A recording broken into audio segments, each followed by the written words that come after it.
xóa im ngại thô mà cơn trong trái lên có cơn dòng xóa hoa ra trong im lâu ngày tháng áo cơn xóa tình ai đắm mình cơn đắm mắt đi đắm lệ ăn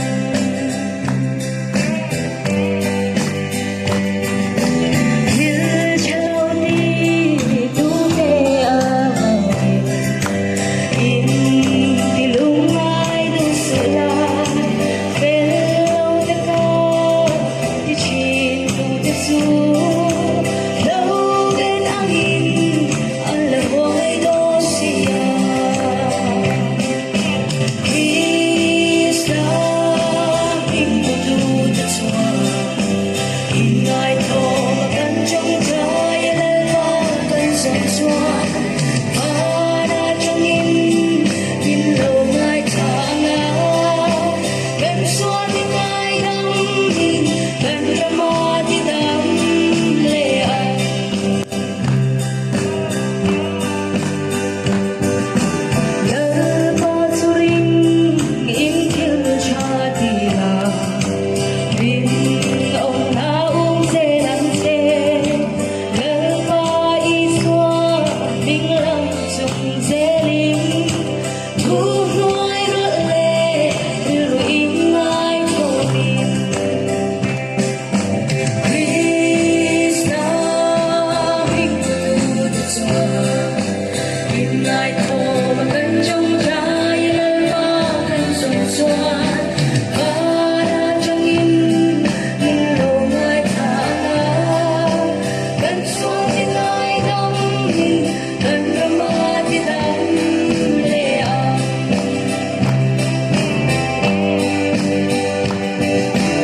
Ghiền Mì Gõ để không bỏ lỡ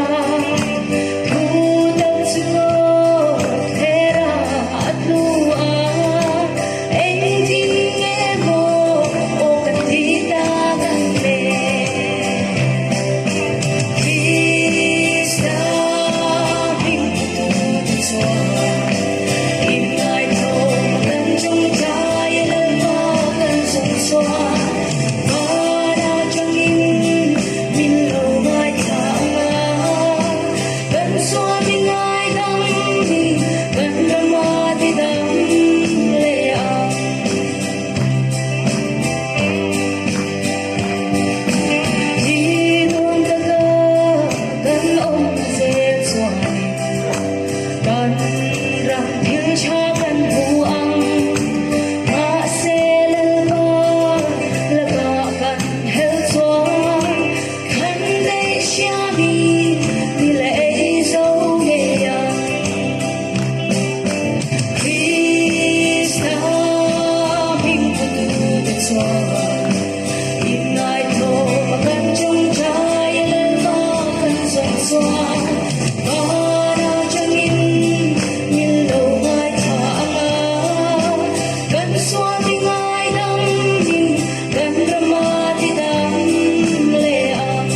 hấp dẫn.